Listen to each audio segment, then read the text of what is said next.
Podcast.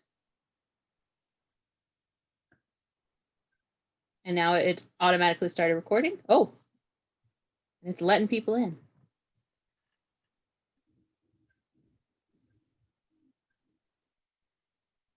All right. So it looks like we're not able to see. Are you guys able to see the people coming in? No. Huh. It might just be. Hannah, you may want to stop the recording. Okay. I'll remind you when it starts. Welcome everybody that's coming in. We're just gonna wait a few more minutes, but thank you all for being here. We've got Allison Benjamin raised. Do you have a question? You've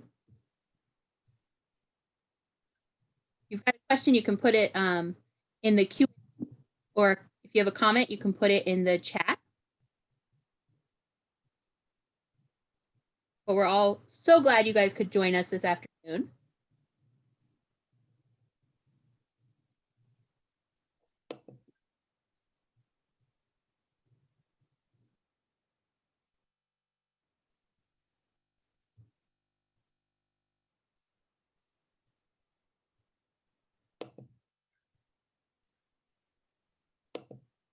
We're gonna wait a few minutes, let everyone come in.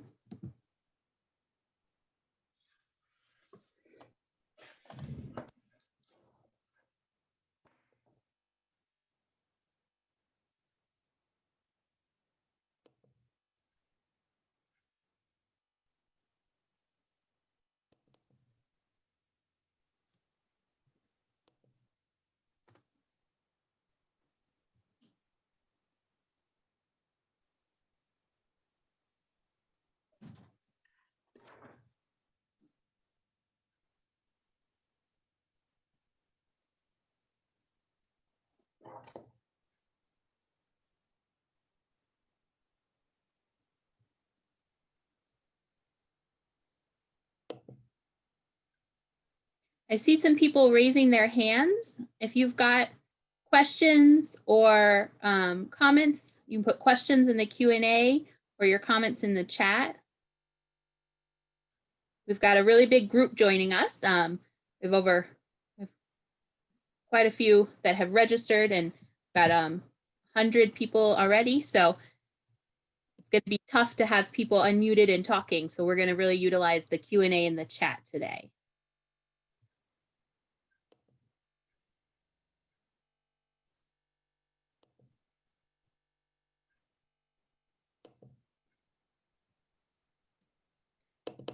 Just coming in, welcome. We're super glad you're here today. We will get started in a few moments once we give everyone time to get in here.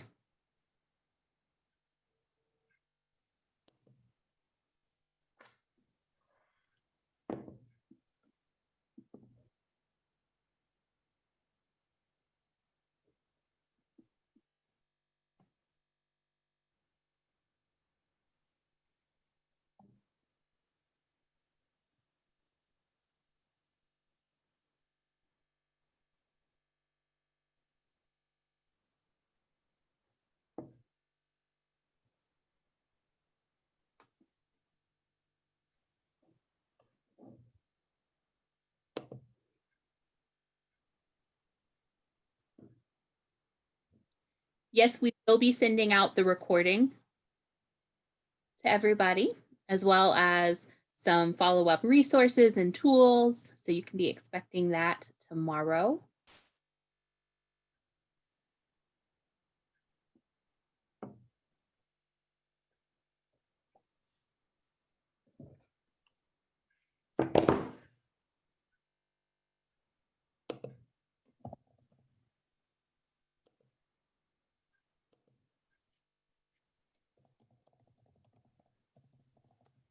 Yes, by tools, we're going to send some resource documents that Morgan and Christy have put together, some tools for that go along with what they're going to be talking about, and we'll send that all out in a follow-up email along with the recording. No, we don't have certificates of attendance, but we definitely feel like we've put together a good presentation and hope that everyone gets a lot out of it.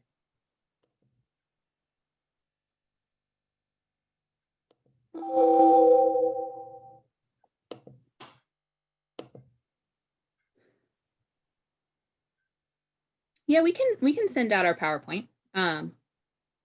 Morgan, can you send out your PowerPoint as well? I'm happy to send out our ECAC PowerPoint. Yes, so when I send you the email with the document, I'll include this PowerPoint presentation as well. Okay, great. Yeah, everyone is automatically muted. We've got 184 people right now, and a good bit more than that registered. So we've got everyone muted, so you don't have to worry about that. And as we were talking about, if you've just come in, we're going to be sending out a follow-up email with the recording and the PowerPoint and some resources. So we're going to go ahead and get started because it is 4 o'clock now. We want to respect your time. So thank you guys so much for joining us. We are so excited you're here. I'll just introduce myself to start. I'm Hannah Bridges, and I'm a parent educator with the Exceptional Children's Assistance Center. And this is a collaboration between ECAC and NC Start. And I'm gonna let the NC Start folks introduce themselves in a minute. But I'm just gonna get started with a little bit of just housekeeping, answer everyone's questions. We've got a really big group today. We've got almost 200 people on. So we're keeping everyone muted, and we're going to use the chat and the Q&A. So if you can put your questions in the Q&A, and then if you have comments, or there's going to be a couple of times where we're going to ask you guys to share some suggestions, you can put that in the chat. That'd be great. And then we will be recording this and sending that out, and sending out a follow-up email with some resources and with our PowerPoint. So you'll get that all, should be tomorrow. So with that said, we're gonna kind of do a two-part presentation here. So Morgan and Christy with NC Start are gonna start off and talk about ways to support your child at home. And then they're gonna turn it over to me. And I've got Doreen and Deborah, who are my colleagues at ECAC and are both amazing, amazing fountains of knowledge. And we're gonna talk, I'm gonna talk and they're gonna support me a little bit about how to communicate with your child's school and maybe some, IEP changes possibly to help support your child further. So I'm gonna go ahead and get started and let Morgan and Christy introduce themselves and get the presentation started. All right, thank you, Hannah. So I'll start. My name is Morgan Futrell. So I'm a licensed clinical social worker, and I am one of the clinical team leads with the NC Start West program. And then Christy, do you want to introduce yourself, and then I'll get us started? Yes, my name is Christy Prophet. I am a marriage and family therapist, but right now I am the Start Therapeutic team lead, coaching team leader for the NC Start West program. And I'm glad to be here. Awesome, thank you. So we're really excited to do this presentation. So I'm just going to jump in. So what we decided to do was start with a case scenario. So we wanted to kind of present something that we think is happening across the state of North Carolina and probably across the nation right now, just to give us a jumping off point so that we can get some insight from you guys about what you're currently dealing with and what some solutions that you may have found. And then we're going to dive deeper into those throughout the presentation. So I'm going to go ahead and read through this scenario. So if you have any ideas, questions, suggestions, or recommendations, if you could put that into the chat, and Christy's going to compile all of those, and then we're going to talk about them for a little bit. And then we'll move into more of the tangible strategies and interventions that we've identified as a team that have been helpful. So the case scenario that we're talking about, so we have Michael, who's a 7-year-old male, and he's attending school virtually completely right now. He does have a mild intellectual disability and ADHD. So he has access to his Zoom classroom from 8:30 to 2:30 every day, but he's only really been able to engage for the first 30 minutes of the day. When he's redirected back to the computer, he becomes really escalated. He'll yell, scream, engage in some property destruction, and it really results in a crisis for the entire family home.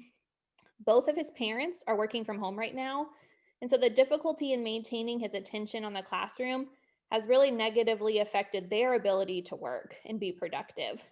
So the question is, what are some ideas that you guys have on supporting Michael and his family? All right, let's see. And we'll give you guys a couple minutes to think about it. It looks like we have a lot of good afternoons on the chat.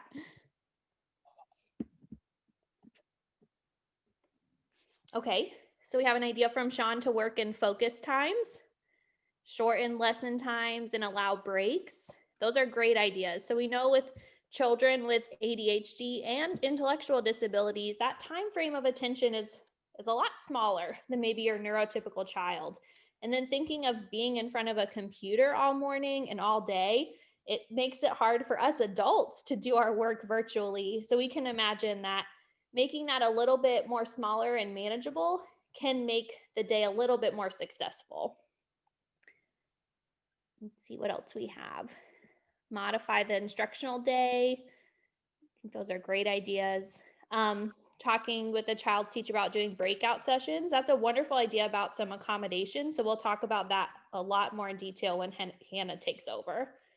A visual schedule, giving him breaks and allowing him something that he wants to do in between. So making a sort of schedule of his day where you have breaks set in, where there is some opportunity for leisure and activities that someone can engage in. That's a wonderful idea. Join him when you can. That's a good one.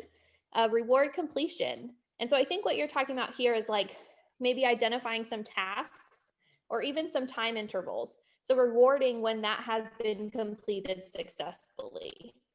So really providing that praise and positive reinforcement for the children instead of more of the negative interactions. So we really want to reward the behavior or presentation that we want to see and focus less on what we don't want to see from the child.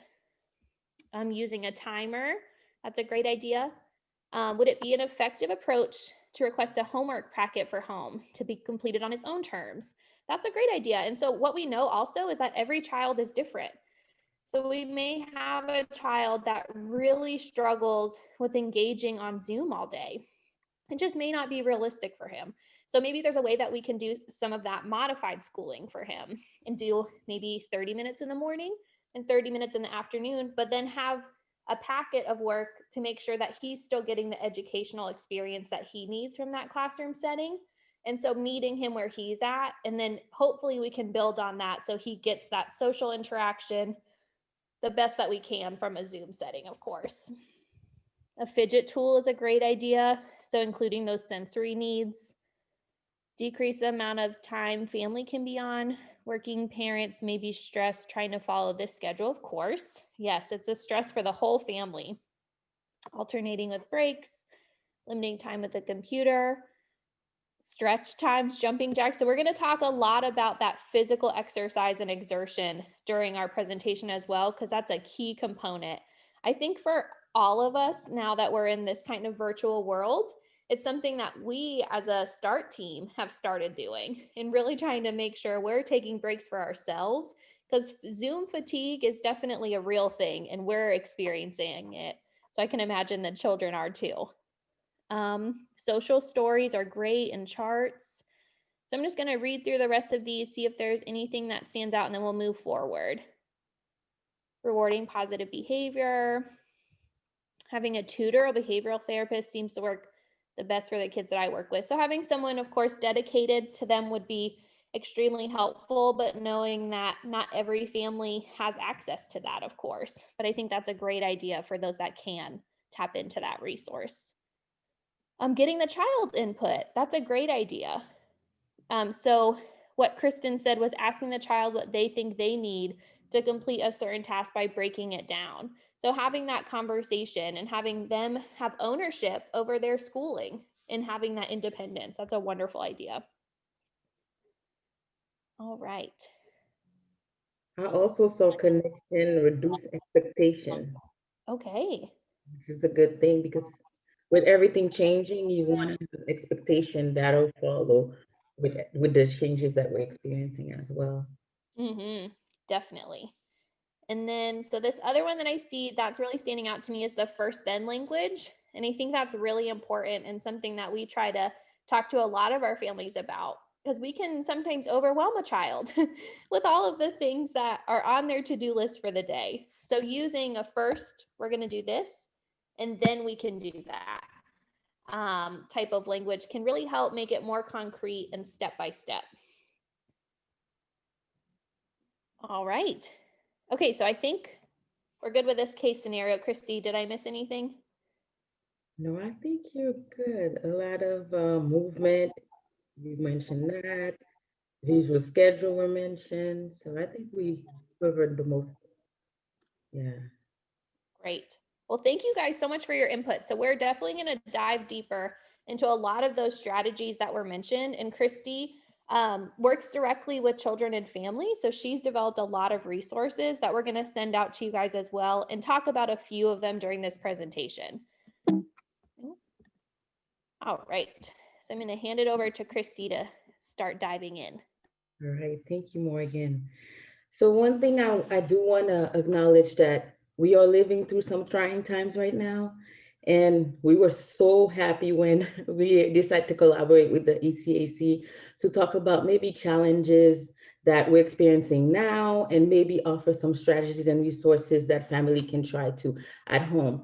And I know Morgan did touch on a little bit about it. It says not all family has the resources to do all of those strategies, but the point here is to kind of offer different strategies, and you could choose something may work for your children and something may work for other children. So not one shoe fits the person, is just different for everyone. But at least when you have different things that you can try at home, it becomes less overwhelming, I think. So the point is just to decrease some of the stresses. We can't say we can take away the stresses, but definitely decreasing some of that. And we identified different things that are more present in what we notice in the family that we work with that may lead to some virtual learning challenges and maybe some crisis even. So crises, what we mean by crisis and some challenges that we've seen, it could be a lot of kids losing focus, kids reacting aggressively or have trouble expressing themselves or even their emotions, because thinking about yourself going through it right now. I mean, when you're stressed and overwhelmed with everything going on in the home, how do we react? Some people shut down, some people may outburst, some people have different ways of reacting. So it's the same for children. It's just having a way to kind of express this frustration, and they may not have the right tools sometimes. So one thing that we identified is definitely that can be very challenging for our children at this time is significant change in routine. So everything is happening at home. Some people go to school. I know some people, I saw in the chat also, some people agreed to send kids at school. That's another challenge because you're actually risking that part as well. So that's already a stress on the parent. Okay, I can't do it at home, so I have to send my kid at home. It's the choice that you have to make, but it's still stressful in a sense where, okay, you need to protect and kind of have your child be safe in a different environment. So we don't have the same schedule. Kids used to get up and go to school or go somewhere they have to go. And now you get up and like you have to either look at the living room or even go outside. So they're confused. That can be confusing to them. So children are adjusting to parent taking not only the parent role, but also teacher role. And that could be stressful, not only for the parent, but also for the children. So when you have parent telling you, oh, you need to do this homework, you need to follow this, you need to follow it, it's different. The kids is registering as now they have to put a different role adding to the parent. So that can be stressful for a child. Also, having to create a routine can be difficult in the house. So if you have a house where maybe we didn't have a desk before that, and now we're prone to buying a desk and having a separate environment. Some people, their home maybe, or home, their home. It's like I'm home. I don't need to think about anything. But now we have school home, work home, different people in the home at the same time, and also lunchtime and dinner at the same place. So now that's a different change that could provide a lot of crisis in somebody's home. Another thing that we identify that can be very stressful for families right now is internet instability. We want to see internet, and some family probably did not think about having internet before, but now not only do you have to get internet installed to your home, and also having everybody using internet, and it's not something you can control. If internet's not working, all you can do is call the company, and sometimes you have to go off on the company, and because the instability, and sometimes they can't do anything about it, and you have to readjust, either take a break at that time, change the schedule, think about what you're going to give your child to do at the moment. That can bring some crisis, and the children may feel not focused anymore. I mean, if they're focused on a computer and the internet's not acting up, how can we keep a child still focused on those things? So internet instability is a big one, even for people working at home, the parent as well working at home. So when you have internet instability and still have to monitor what your child is doing, and you can't have internet, so everything is off the grid. It's like, okay, what can we do now? And it's not on your control. So that can be a lot, that can be very stressful. Another thing that we identify is adjusting to different structures from school to home, just like I mentioned earlier. So, I mean, how do you do that? And that's what we had to identify and kind of help parents sort through is at school, the kids go home, go in a classroom, have a teacher, they have certain things to follow. There's rules that are clear, outlined in the classroom, and they know exactly what to do. And it's like their brain focuses, okay, I'm in school right now. This is all the rules that I need to kind of think about. This is how I set up myself. And then when I get home, this is time, maybe however you structure the home. So it's two different structure. Maybe structured at home is more come home, have dinner, interact, have some preferred activity, do your homework. So it's different. So now it's two environment combining together.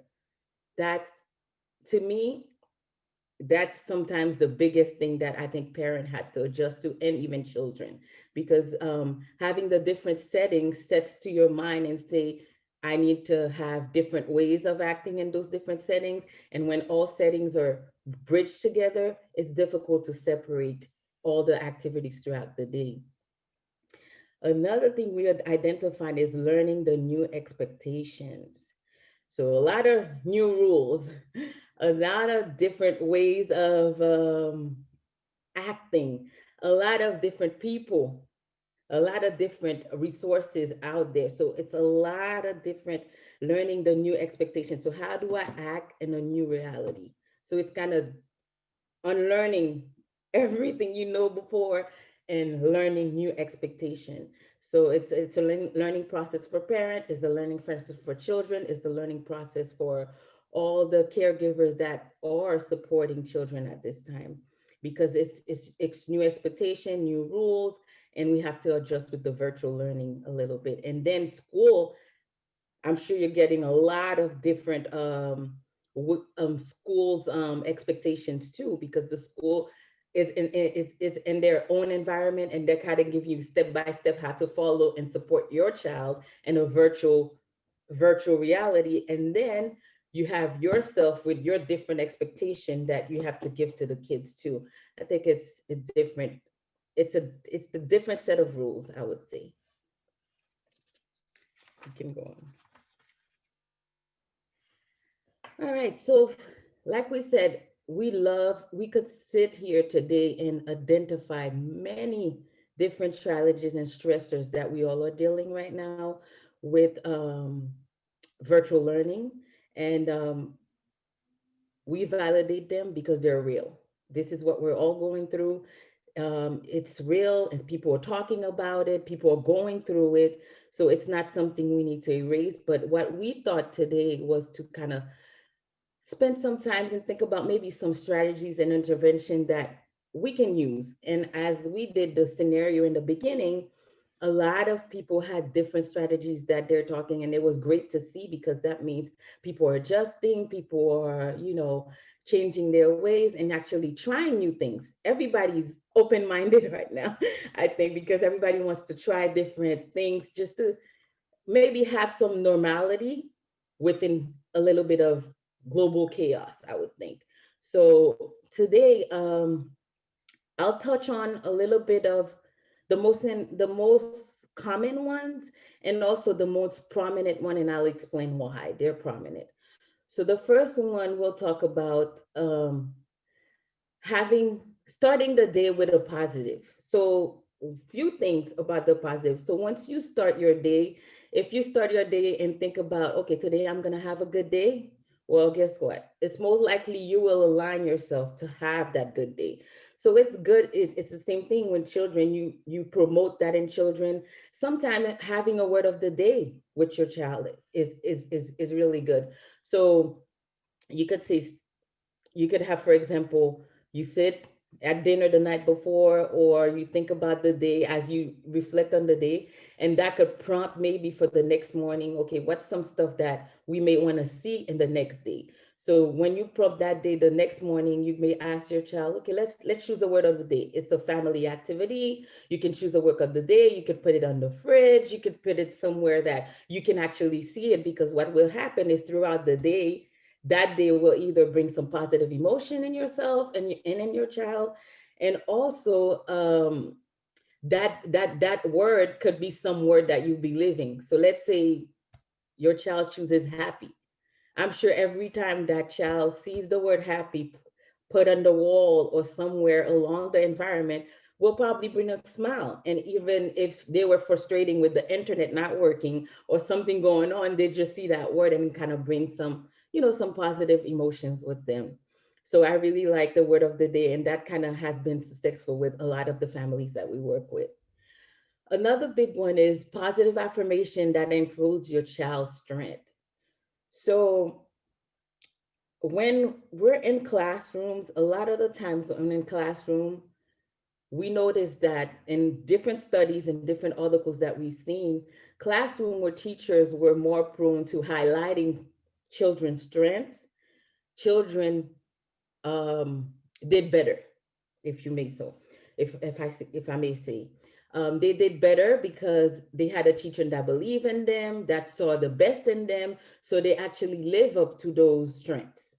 So it's the same thing with you guys, parents, is those positive mind affirmation will actually instill and kind of help the mind process that, okay, this is what I am. I'm intelligent, I'm a smart. Today I'm grateful for my mother, I'm grateful for the home. So what that would instill in them is kind of give them a set of things where um, they can live up to more of those affirmations. So if you come and tell a child that they're intelligent every day, well, guess what? They're gonna prove in the work that they do and things that they do throughout the day, they're intelligent. They're gonna want to show it more and more and more, and this is what you're gonna see. And it kind of helps the parents too, because the more you highlight the strengths, the more you see with the child, and the more it's easier for you to manage like some of the challenges that come throughout the day.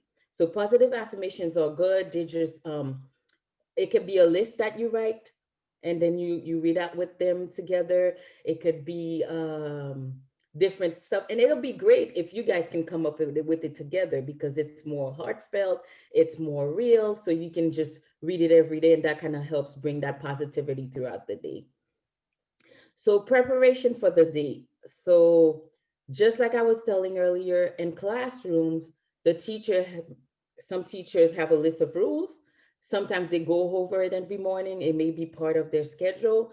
Um, Another thing that they do, sometimes they have certain, okay, everybody come, sit down, take a deep breath. So they have rituals that they may do in the morning to kind of prep for the day. So it's the same thing at home. The more you bring those things at home, instead of starting the day with some rules and expectation. This is where we're gonna be from this time to this time. No looking at videos that not pertaining to the class when we're doing the class, or having a timer too to kind of keep people on track. So just make sure you go over things, because the clearer the expectation, the better the outcome, I think.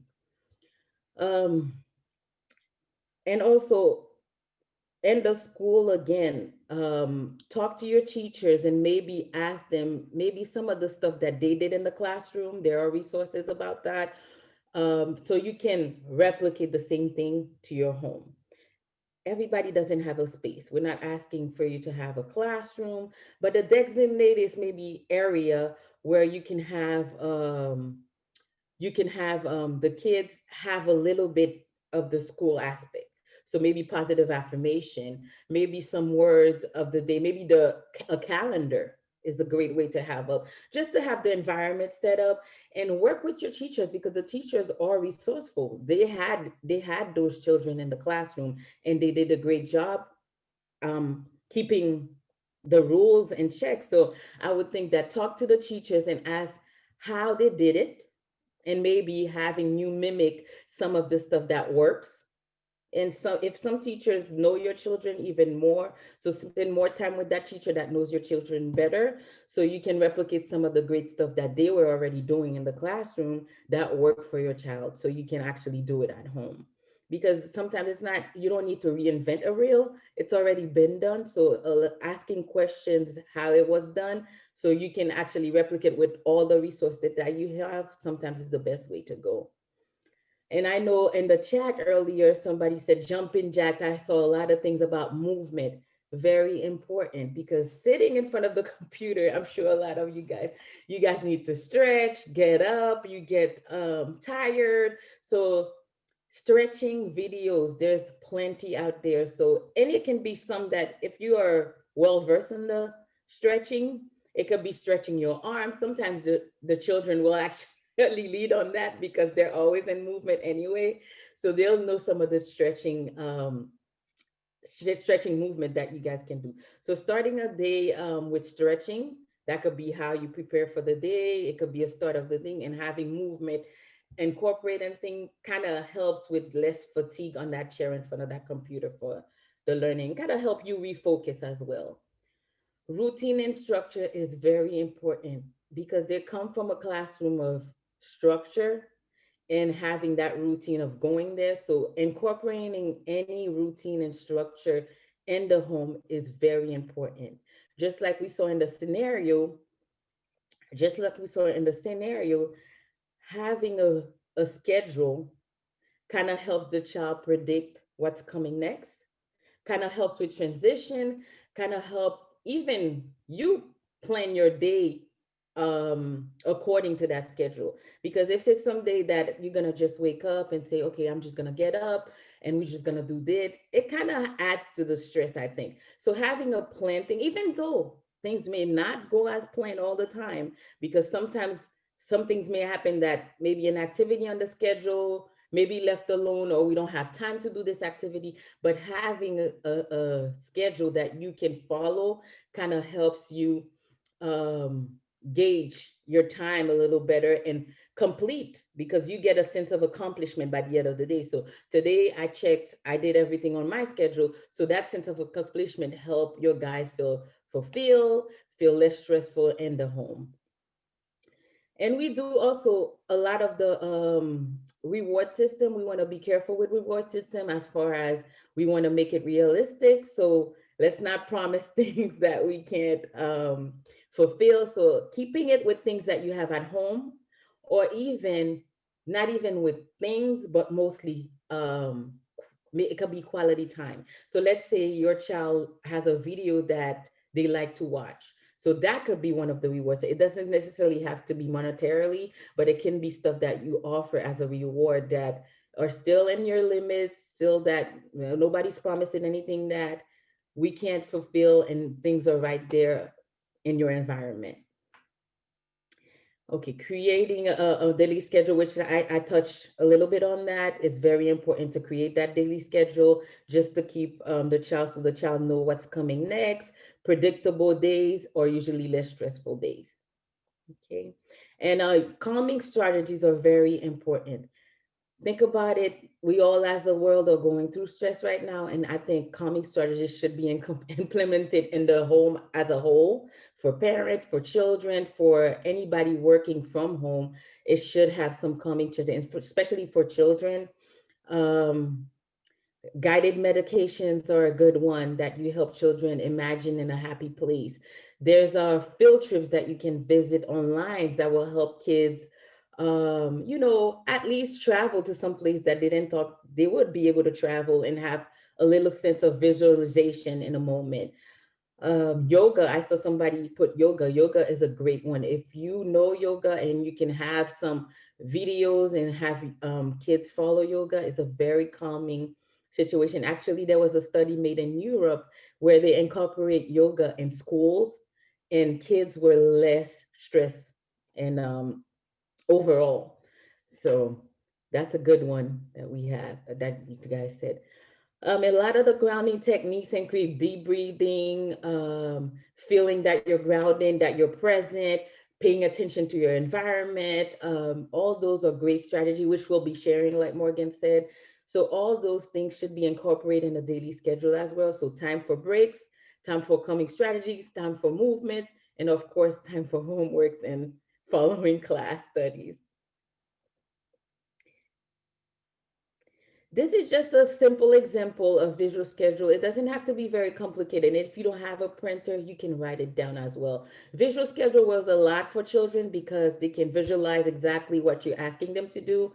It can create a sense of independence and independency with them, and they feel part of it. So having them schedule, put where they think they need to get up, what they need to do with their hygiene, what's next, and they follow through with that schedule. I think having it visually for children, especially, that will give them a better flow throughout the day. So this is just an example of how it can be created. You can go on Google, pick your pictures, print it, or even have them color something that they can color. So that's even a great idea. So you put it and actually hang it on the area that you'll be visiting or having to follow that schedule. All right. Thanks. So we'll go into some other things that could contribute to a virtual learning crisis, is what we're going to call it for this presentation. So like a lot of parents, I think that were in the chat mentioned, just having that difficulty staying engaged for the child. So understanding that the expectations may not be realistic. Is there enough motivation for them to engage in that virtual learning process? Boredom. So making sure that we're breaking up the day with some of the things that Christy was saying, like movement, having some sort of reward system, and having that reward be something maybe they can do in the middle of the day and then at the end of the day. So just making it a little bit more exciting and interactive for them instead of just being right on with the computer all day. And fatigue. So we've seen a lot of articles come out recently about Zoom fatigue and people experiencing it. So I know that a lot of us that are working virtually are experiencing it. So imagine what our children are going through and them being used to being so engaged and active in their school setting. And then also that lack of social interaction. They're home and they're not able to see their friends. And if they do see them on Zoom, it's kind of hard to communicate, especially for children with autism and IDD in general. Being able to pick up on social cues in person is hard enough. So let alone adding another layer of a virtual connection can be really challenging. So some things that we can do, like Christy was saying, that schedule. So that can really help with breaking up the day. Some task cards. So breaking things up into smaller, more incremental tasks, and then having some sort of reward or leisure activity at the end. So maybe doing something like, we're going to get these 2 worksheets done, and they may just take 5 minutes, but having like a small attainable goal for the child and then rewarding that success.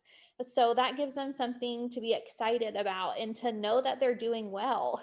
I think we all kind of, or most people, I shouldn't say all, but a lot of people thrive off praise and encouragement. So being able to provide that for your child in a tangible way can be really helpful for them and get that motivation back. Reward systems and token economies A lot of schools use these. A lot of teachers implement them in their classroom. And best case scenario, we do things to it. They know what the expectations are, and it's not going to be something new that we have to introduce. So we can ask the teacher about what they were using for motivation, for reward systems in the classroom, and most of them would be more than willing to share that with us, then we can just put that in place. That's one less thing for a parent to have to do, and then one less thing for a child to have to learn again. And what we know is that short-term rewards often work better, and then they can build off that success.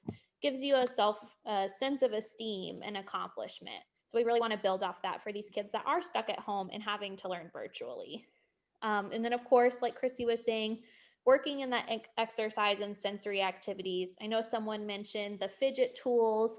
It can be like putty or Play-Doh, as long as your child's not going to try to eat it. But some of those things that they can do while they're engaging in school, I think it's really helpful. That can also go into an environment.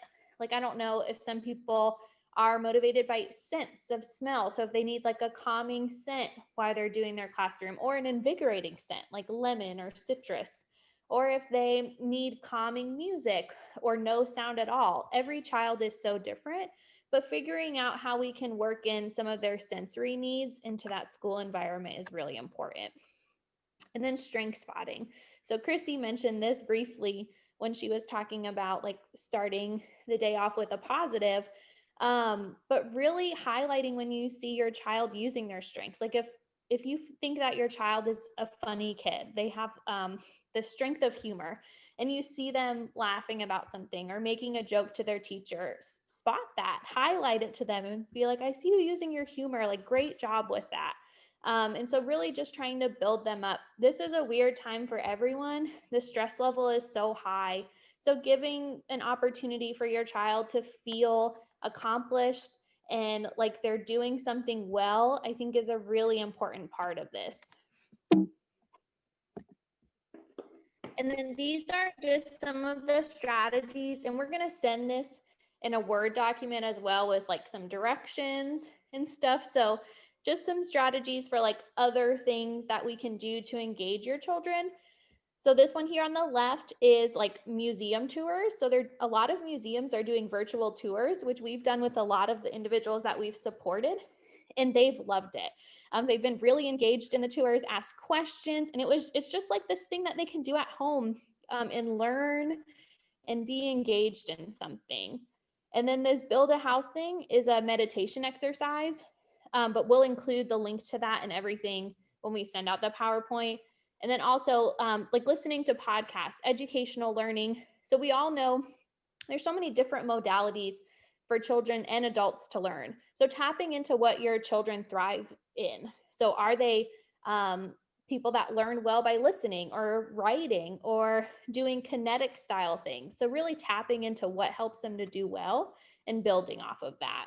And just being flexible. I think that's something we all need right now, is that flexibility and knowing what our strengths and then of course what our areas for growth are. And I know I'm going through this quickly, so you're going to get this slide. I just want to make sure Hannah has enough time. So I'm going to try and kind of go through this rather quickly so that she has time to talk about how we actually put these things into place. So if you have any questions or want to know more, we're happy to share that at the end as well. So opportunities for social interaction. I think this is something that we're seeing so often that kids are missing and really craving. But especially our children with intellectual and developmental disabilities, it's much harder to get that from a virtual learning environment. Even if they're going to school 1 or 2 days a week, they're still missing that in some capacity. But we also know that every child is different. Some children don't need that, so that may not be something that they're struggling with. But there are a lot of changes happening in our social world. So finding ways for children to connect. So we've had a lot of success with Arms Around Autism. So they're doing like virtual connection groups. And of course, they work specifically with autism, but can support individuals that don't have autism as well. But they're very good at understanding what's going to help these kids to connect and keep them engaged. There's also like support groups and virtual activities like we shared on the previous slide, like the museum tours. And sometimes those are things that you can do with your child. You guys can tour the museum together, like going on a field trip. So being creative in the learning and then spending meaningful time together. I think right now we get so stressed and burnt out in what's going on in the world. And then, of course, stressed in what's going on in our own home. So sometimes we forget that even 30 minutes of meaningful time together with our children can be so impactful and helpful. So whether that's doing an art activity together and just spending time, but kind of getting away from the devices, or you want to watch a movie together. But just really taking that intentional time to be with one another. And if there's other siblings in the home, but making that a priority, because that's something I think we're all missing. So when we can have access to that, it can be really, really helpful. If they have any classroom friends, setting up like a virtual Zoom play date.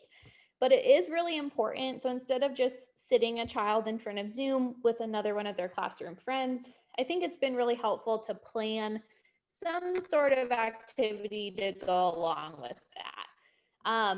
So whether it's one of those virtual tours or a game of charades that they can play together, but something so that there's some sort of structure to that interaction so it's not so stressful for the child.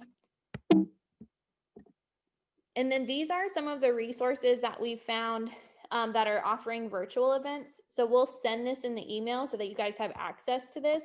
And I'll also include the Cosmic Kids Yoga and the Go Noodle, which were mentioned in the chat that seem to have raving reviews. So we'll include those as well so you guys have access to that quickly.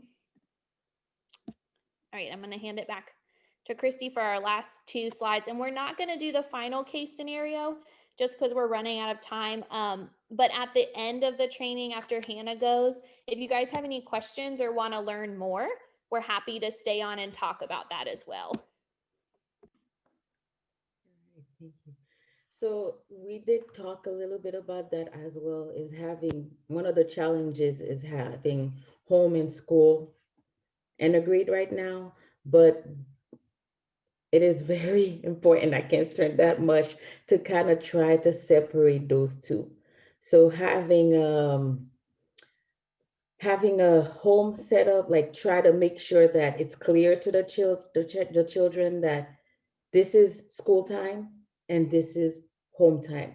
So like Morgan was saying, like especially stuff that you can do with your child to create more of that relaxed time and stuff like that has to be separated from when it's time to kind of like concentrate and focus on, you know, school, and that goes along with the environment. Because if the environment, if actually if you're sitting on the couch with a computer, I think it's a different message than if you have the ability to sit on a chair and, you know, posture, and sitting on a chair and a desk, it kind of sets the child up for, okay, I'm on the desk right now, and whereas I'm connecting the couch to more of a, if I was watching a movie or TV. So having those two separated and creating two environment within a building, it's sometimes hard, but I think it's very important for us to think about how we can do that for children in the home. You can go in the next. Okay, so definitely separating home, like I said, boundaries as much as you can. So either creating a space, either putting stuff up in a special corner that they can have their schoolwork done, designating time and work for leisure, designating the time to do work, designating time for family time, and designating time for different things, kind of help the child separate too, so they don't confuse both settings. That I think in the will be more beneficial for parent, because the kids kind of understand more of the different settings, I would think. Anything you want to add about that, Morgan? No. I don't think so. And I'm attending to the chat, so I'm half here. Awesome. Okay. But that's about it. So like the I said, limit the noise, limit the people around, no interruption. I know people have dogs, animals that we can't control. Some of the things we're not always going to control, but the more consistency, I know a lot of people said, the more consistency, the more clear we are about the different setting, the better I think your child would thrive in the environment. And with what's offered virtual learning right now, we can't do anything about it. So that's not in our control. So the things that we can control, that as we talk about today, I think if parents would do a little bit of effort, and I know somebody said in the chat as well, it's not easy, it's very time consuming, and it's a lot of things you have to do, but just know that you're not alone. The only thing that all the strategies and interventions you have to think about is the way you look at things is the outcome you're gonna get. So if we're looking at this different style of learning as an opportunity to connect with our child, to see more strengths, to acknowledge their ability to even adjust and to change, I think we'll start seeing more positivity in the new settings. So that's what we wanted to talk about this today. I think I said a lot, like Morgan said, we would share more of the resource and strategies and interventions that we actually use with our families. And we can also stay here and ask different questions. We don't have a lot of time. I do want to leave Anna to talk, but I just wanted to take that. Changing our mindset on how we look at our situation right now will definitely dictate the outcome that we get, and our children will thrive in a different environment. So we're learning differently, and I think virtual learning is part of reality right now. Definitely. And I just wanted to add one anecdote, since we're not going to do the case scenario, and then I promise we're finished, Hannah. But I did have one child that the family was having a really hard time because the child, she kept going to the refrigerator like all the time. She was going to the fridge and pulling snacks out when she was supposed to be engaging in the virtual learning session. And they really just couldn't figure out what was going on. So we did a quick Zoom and looked at her learning space, and she was sitting sort of how I am right now in my family room at the bar, and her computer was facing the fridge. So that's all she was seeing. So if she would look up, she would see the fridge. So even like little things that maybe we're not thinking of, if you can bring like a friend over or like Zoom with the teacher to have a look at the environment, sometimes just having another set of eyes can really help open us up to what we may not be seeing because it's so normal to us. And I think that sometimes can be really helpful. So like using the people around you, using the services and supports that you do have, like the teachers or the aides in the classroom, to really help make this as successful as we possibly can until we can get back to, I guess, the new normal, as people are calling it. But I just thought I would share that because I thought it was very interesting. Okay, so I'm gonna stop sharing my screen and then hand it over to Hannah. Thank you so much, and thank you for all of that. I have my own I forgot his age, 9-year-old, who struggles with a lot of anxiety. So I will definitely be implementing some of that myself. All right. So I introduced myself a little bit, but I'll do it again here. My name's Hannah Bridges, and I'm the Western Outreach Parent Educator. I'm located up in the mountains, but at ECAC, all of us parent educators serve the whole state. And I've got Deborah and Doreen with me kind of in the back, answering some of your questions and responding to your comments. So feel free to put questions in the Q&A and comments in the chat, and they'll be engaging with you there. A little bit of my background. I've got 2 kiddos. My 9-year-old has some anxiety, and we're actually just popped up. We met with his school today to look into getting him evaluated for dysgraphia.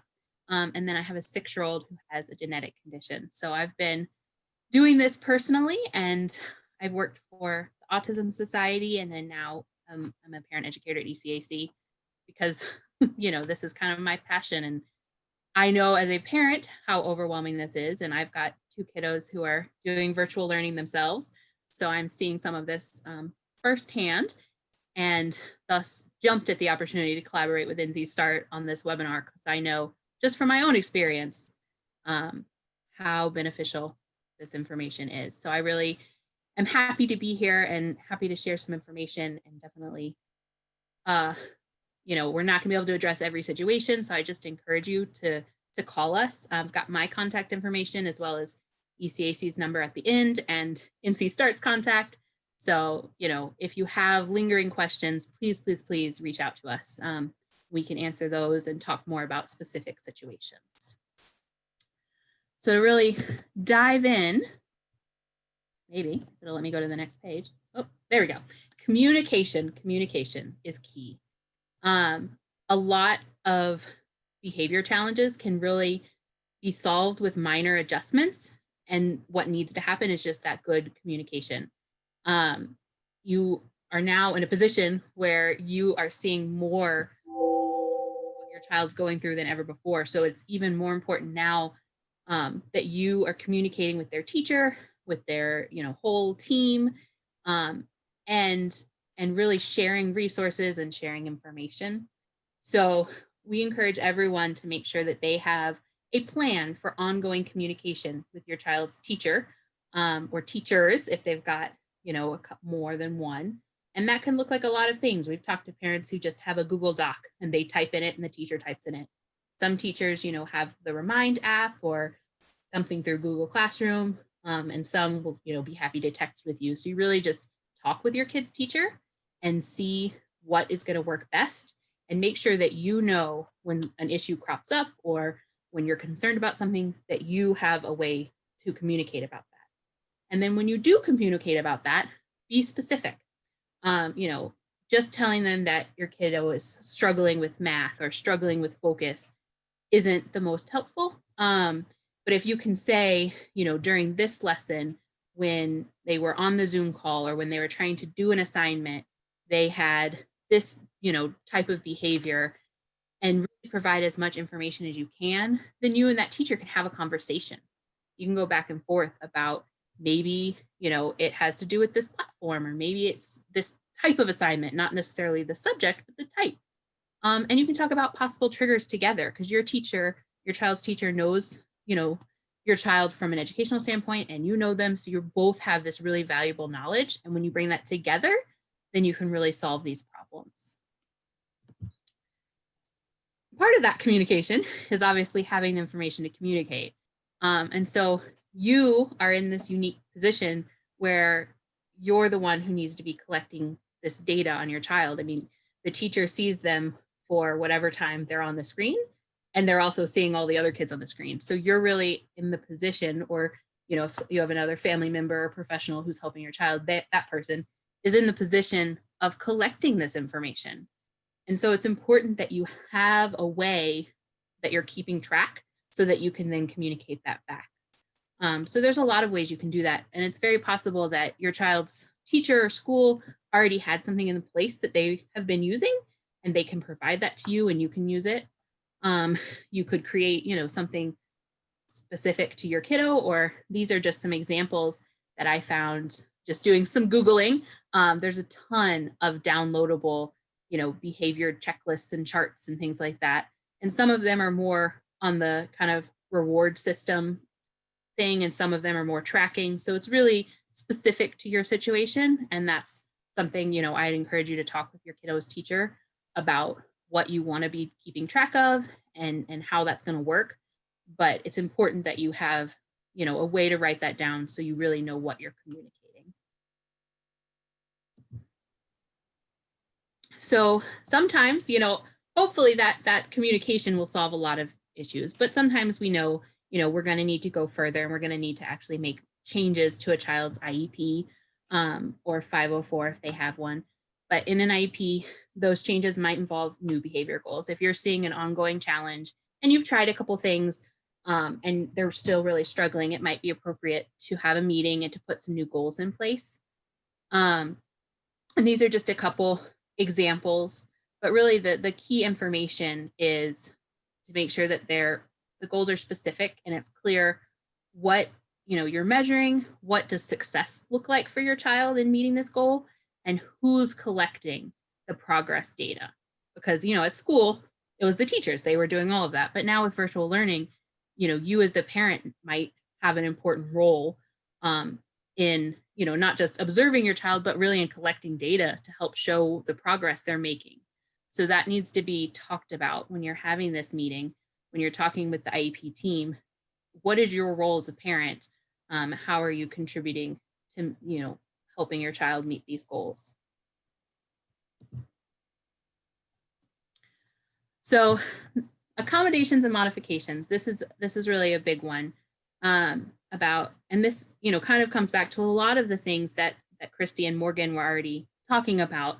A lot of these you can just do at home. They don't need to go into an IEP. You don't need to do that formal process. But if it's certain things that you're going to want, that you need the teachers buy-in on, or that the teacher, goes against maybe a policy they have, that, and so you need to ask for an exception for your child. In that case, it would need to go into the IEP. And really, accommodations are just changes in how a student accesses the curriculum. And that's a vague answer because they can be a lot of things. Modifications are a lot more specific. That's altering the level that your child's taught at or what they're expected to know. And a lot of the modifications are going to look the same. If your child had them when they were in school, that's going to be the same as now. It's really primarily those accommodations that are going to change. So just briefly, some accommodations, and we're going to send out in that resource email more, because a lot of times just having a big list to read through, get you thinking, can help you come up with ones. But some common ones that we've seen or that we've, suggested, getting lessons recorded. That's a big one. We talked a lot about focus challenges, and, a lot of times if you've got a 60-minute Zoom lesson, your child's not going to be able to concentrate for 60 minutes. But if you can record and then, let them watch it in 20 minutes and have a break in between, and if they need to go back and rewatch parts, they can do that. Being able to turn their camera off when they're having a rough time, when they're feeling anxious. This is one that my 9-year-old uses. He has some anxiety challenges, and knowing that when he's starting to feel overwhelmed, he can turn his camera off, that helps him a lot.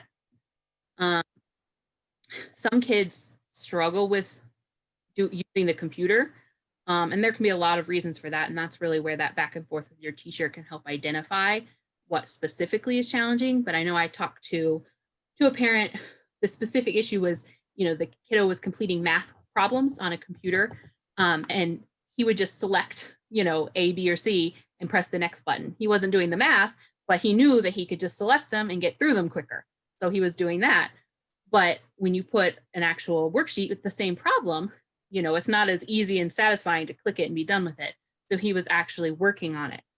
So for some kids, it might make sense for them to do some of their work on paper, whereas it's typically done on the computer. This is actually one of my favorite things, and I think it was Deborah who told me about this, but it's a lot to keep track of, for kiddos that you've got your Zoom link for your classes, and then maybe you're going to some sort of math program that you've got to do. And, I know my son, he has his Type to Learn, and he has in the assistant teacher's Zoom room, and that's a lot to keep track of.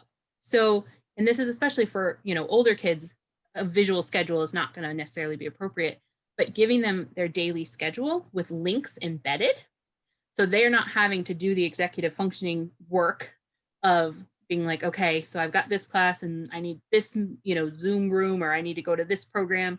That might get them really overwhelmed and cause anxiety, cause, a meltdown or anger. But if you've got their schedule where they can just go on and click those links directly to bring them to where they need to go, that can just solve, a lot of challenges and frustrations right there.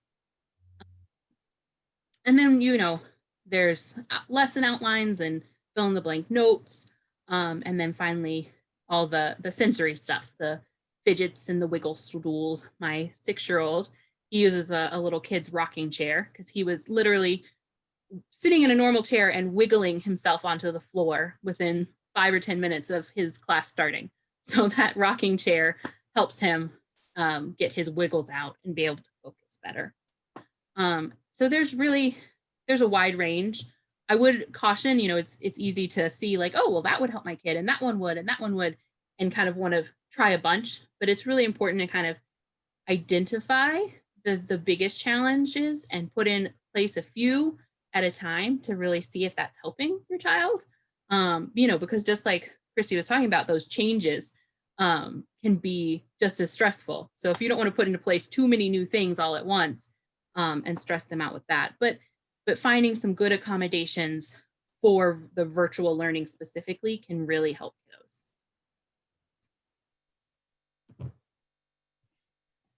All right, and so we've got a lot of children who already have behavior intervention plans. They were already having behavior challenges.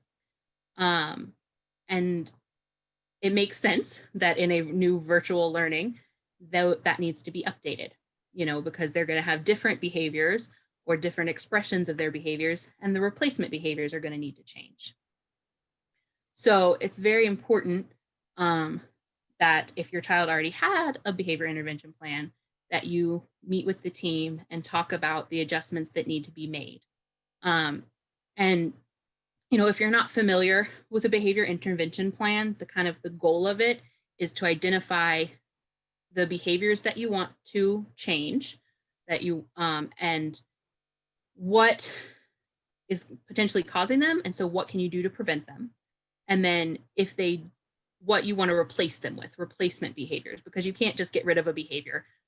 So you replace it. So if there's a behavior that is not helpful, is not appropriate, then you can replace it with a more helpful one. So if your child refusing to work and shouting or running off, you want to replace that with them saying verbally that they need a break. That's the replacement behavior. And then a big part of it is the role. Who is going to be taking responsibility for each of these? And at school, that's going to be different members of the IEP team or the classroom teachers and assistants. But when you've got a kiddo doing virtual learning, the parent is going to have an important role in implementing that behavior intervention plan. So it's really important that you're clear on what your role is, what the teacher's role is in implementing this, and make sure that you as the parent have the information that you need to fulfill your role. Because, if you're not a behavior expert, you might not know exactly how to do this initially. And that kind of brings us to the next part, which is parent counseling and training. So this is in IDEA, you can see here, actually says that parent counseling and training can be a related service in your child's IEP. And, this is not something I've seen a lot of, but right now it really makes sense to take advantage of this for things like a child who has a behavior intervention plan and, the school, they already have a plan in place to address some of these behaviors.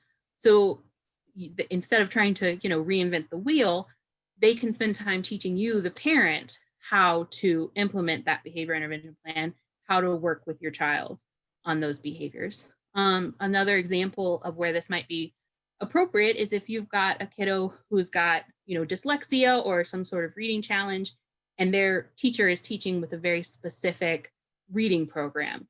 So if you're going to be working with them and reading with them, you might need some training on the techniques and methods and vocabulary that they're using. So that you can help your kiddo with their reading. And, this is not, there's going to be some one-time things or, 1 or 2 time things like help with technology, where you can definitely ask, and you should ask the school or the teacher to help you figure out a technology platform, but that doesn't really need to go in the IEP. So this is more for a longer term training that you as the parent might need. And so I know I kind of zoomed through that a little bit, and you will get these slides, but I wanted to make sure that we had plenty of time for questions, because I can see I got notifications that the chat box and the Q&A were going off the whole time. And so I want to make sure we have plenty of time for that, but I am going to leave this slide up. As you can see, it's got our website, which, we've got a calendar on there with other events and webinars and things we're doing. I know someone had asked about this same topic, but in Spanish. And that's definitely something that we're working on. And we do other webinars and other services. And then I've got my contact information personally, if you want to reach out to me, or you can call our main number, the 704 number, and get connected with one of our other parent educators, who are all amazing. And some of you have been, communicating back and forth with Deborah and Doreen. So you could potentially get matched up with them if you're lucky enough. And then NC Start has 3 offices. So Christy and Morgan are out here in the West with me.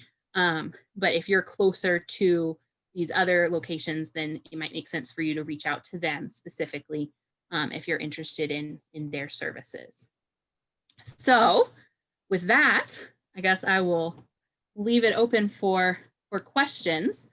I know that that Deborah and Doreen and everyone have been reading through and pulling out certain questions. So hopefully we can kind of go back and forth now.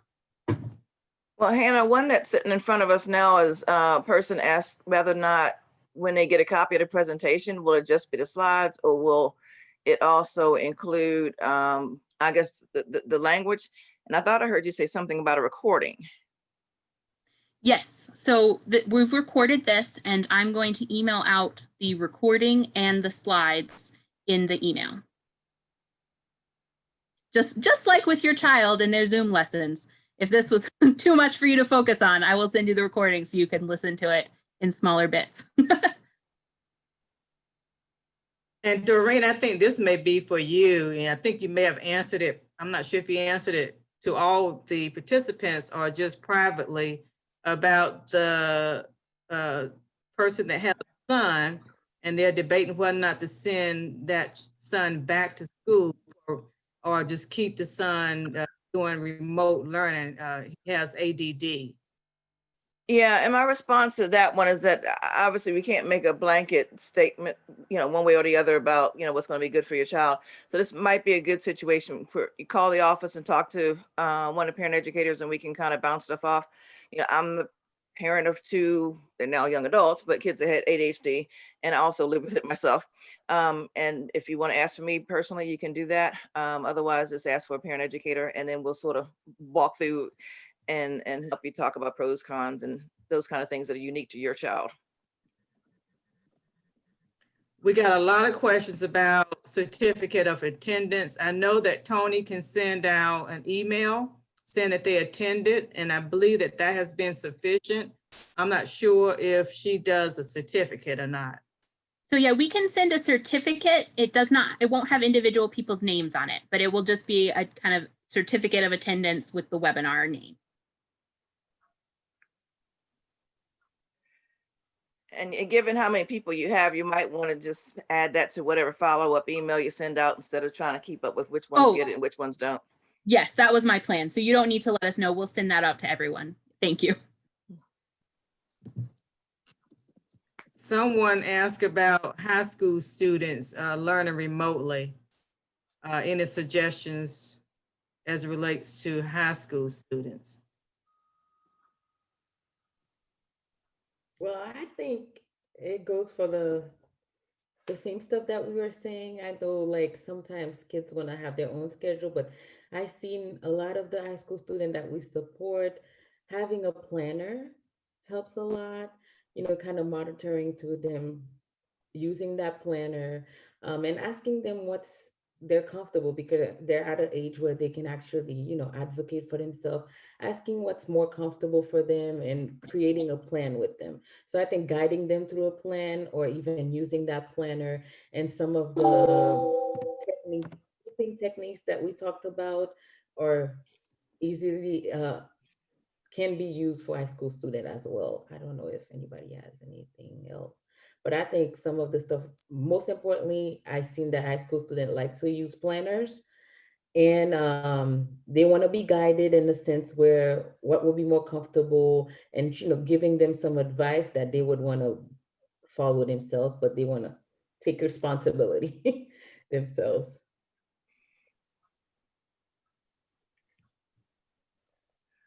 And Hannah, this question is for you regarding parents that they have to work and they have caregivers coming to the home.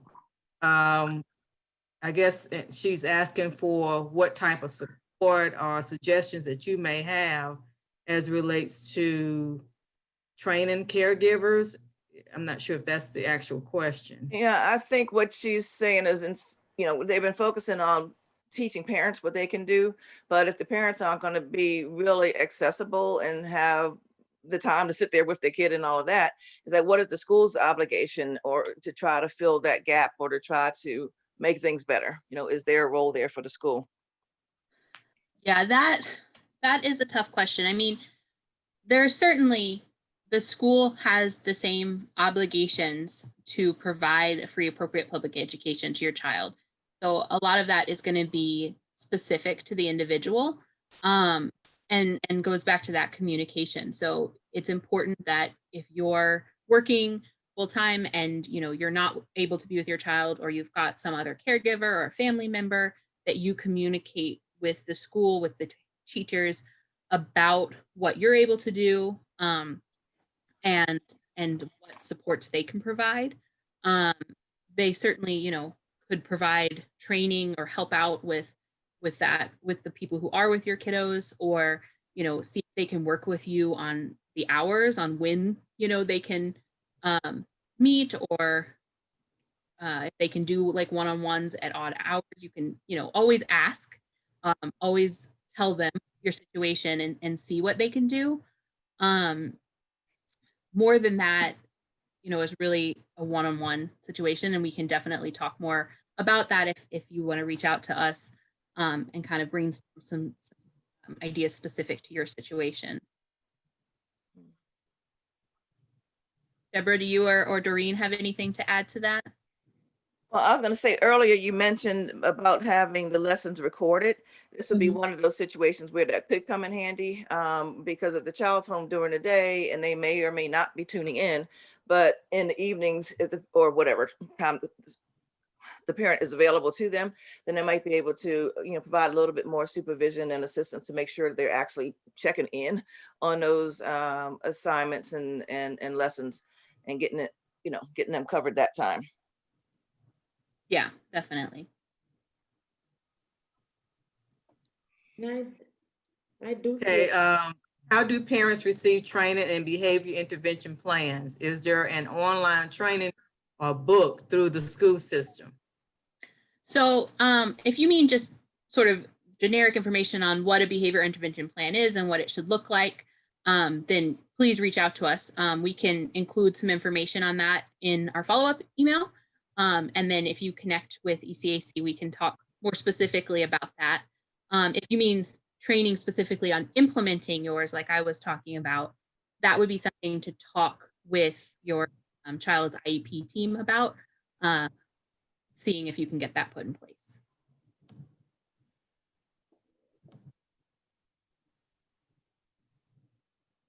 And I also see a question in the chat, that the challenge of their child participating in virtual class, but time to time they'll be browsing on YouTube.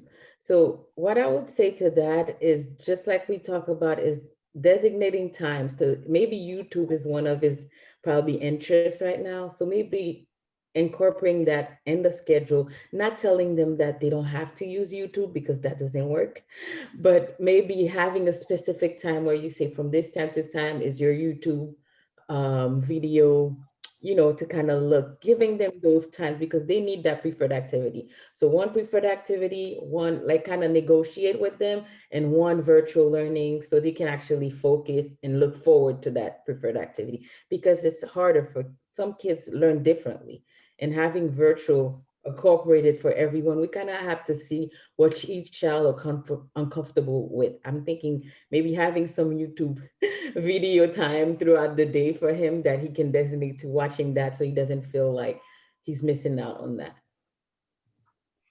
Yeah, we got a couple of other suggestions popping up in the chat about using this guided access tool to limit people's ability to either get off sites or onto others. I think too, in those scenarios,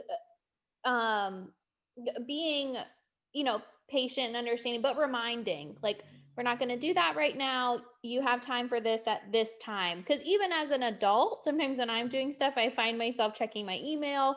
You know, it is hard when you're on the computer and you have access to so many things to stay engaged. So being patient and kind, but reminding and making sure that that boundary is clear if you do see it, and just kind of reminding back to the schedule or the time for that. Mhm. Are you all teaching parents that can come in the foster home and educate foster parents? We have done training for foster parents, but right now in terms of going into the home, it depends on the district in terms of whether or not they allow face-to-face and for someone to go into the home. But I will say that most districts, most LEAs, local education agencies, and most teachers are very flexible depending on the individualized needs of that child with special needs. And I know that firsthand. So as most of the presenters have said, reach out to that teacher, document your concerns, and find out what will work for your child. Yeah, and maybe some other supports available through NC Start if y'all wanted to address that. Yeah, we are doing virtual training. So if there's like a topic that you feel like you want to learn more about, we work specifically with individuals with intellectual and developmental disabilities and behavioral challenges. So if you're having a lot of issues and concerns about some behavioral challenges, we're more than happy to consult and maybe put on another training where we dig deeper into some of those topics we mentioned.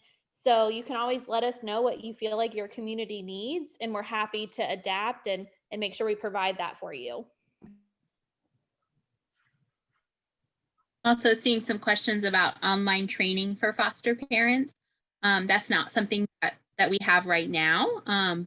Definitely reach out to us, and we'll make note that several people are asking about that, because we're always trying to create new trainings and new webinars on topics that people want. So something people are interested in, we can definitely look into that.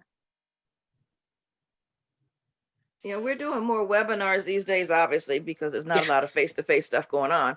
And certainly foster parents are invited to participate in anything that's of interest to them or that they think they can benefit from. It's open to everybody. Absolutely.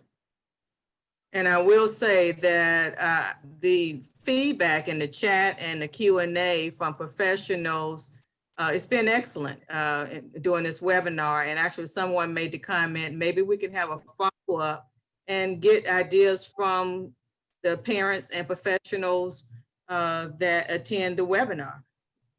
Maybe like a Q&A and scenarios. So that's something that the presenters may want to think about. That's a great idea. Mm-hmm. Yeah. Yeah, we got a huge response and have a lot of people on. So we're very interested in talking about future collaboration and addressing different aspects of this topic. So Yeah, we also have a lot of folks with really great ideas too. So I think there's a lot of mutual sharing that can happen. Someone's asking about a parent caregiver support group. Maybe you can send that as a follow-up. Support groups within the western part of North Carolina. Yeah. A support group.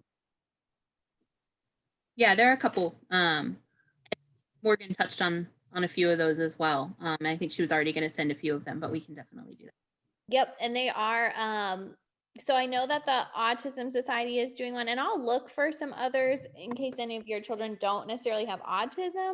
But I did send some of those in the PowerPoint presentation on that slide. I just kind of skipped through it because it was just links, but so you guys could have that. But I'll see if there's any others that we can find that might be more applicable to all the people that are on this training. Definitely. We've had a couple more about foster parents. So just to clarify, with ECAC, we serve, and educate and support all parents. So we're happy to talk to, anyone with questions. And we talk to grandparents and aunts and uncles and foster parents all the time who have questions because they're in some way involved in a child who has a disability's life. So we're happy to talk to anyone. And certainly always happy to support foster parents. And actually, I've been talking to more grandparents than parents because, as someone said, a lot of the parents are working. So the Yeah. grandparents are at home with the child. Absolutely. Someone said that it's good to hear Doreen Burr's voice. That's always Well, I Well, call sort of her half like of a meeting there. It's sometimes when you used to go out into the universe, we would occasionally see somebody that maybe I've been speaking to for years on the phone. And it's always great to be able to put a face to it. And we sort of have a face, except I have my camera off. Well, go ahead and turn your camera on, Doreen. I think we should. Yeah, let me Fairness. minimize this thing so I can. So they'll know who they're talking to. I'm Deborah. Okay, get ready. And I did, oh, there's And I'm Doreen. Doreen. I just wanted to highlight something that Kay said, because I think it's really important, especially during this time, about something she learned about seeing challenging behaviors as a function of something, a function of a communication. So what's trying to be communicated by your child? What are they not getting? What need isn't being met? So like being curious about that. And sometimes it's hard when we're in the middle of dealing with a crisis and trying to de-escalate, but sometimes when we have a breath a couple hours later and really trying to think through, like, why did that happen? What was my child trying to communicate to me, or my foster child, or someone that I'm working with, but really analyzing those things and seeing it not just as an outburst or a tantrum, but like something that they're trying to communicate to you or to us, I think really helps us to get a better perspective and then prevent that from happening in the future if possible. And yeah, to add to that too, all emotions are a way of communicating. So don't take it as what it's for. Sometimes it's deeper. So I like that comment too, Morgan. Good call. Someone put into the Q&A that Smart Start Circle of Parents support groups support parents of children with various disabilities. So that might be another one for us to look into including. So thank you. Family Support Network as well, I saw as a resource as well. Yeah, Family Support Network, they have got different regions across North Carolina, and they kind of have different things. So here in the West, well, in the West, we actually have 3. So we'll include some links, since that's something a lot of people have wanted. Joanna, you got a question in here. Oh, was it Joanna? No, it's up here, Jessica. That I really couldn't quite understand what you're asking. If you can try to reword that.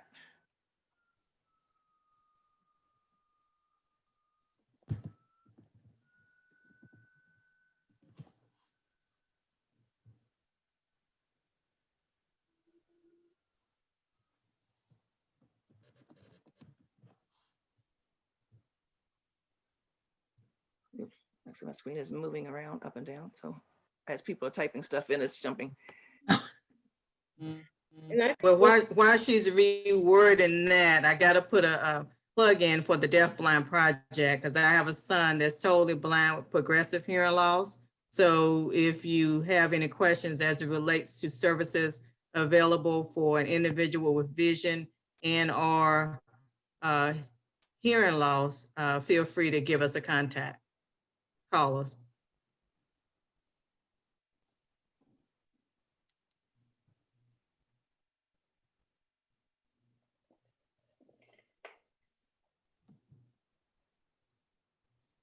Right. Is she, I don't know if she did. Do you Well, see I her? think, and it could be the clarification was a statement as opposed to a question. I think she was noting, says outbursts generally represent either kids trying to get their needs met in some kind of way, either get something or avoid something generally, and attention could be part of it. But again, thinking about the function of the behavior and what needs the child's trying to meet, et cetera. Okay. All right. Well, are there any other questions? We've got a few minutes. Yeah, she said it was just a statement, Doreen. Okay. Okay.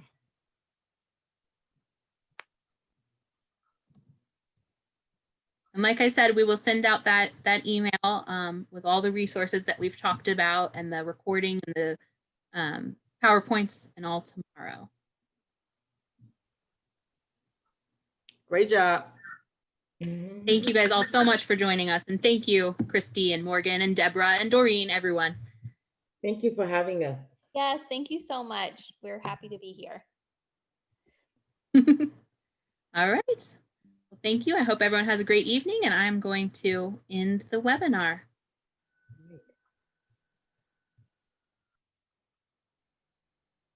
Good night. Bye.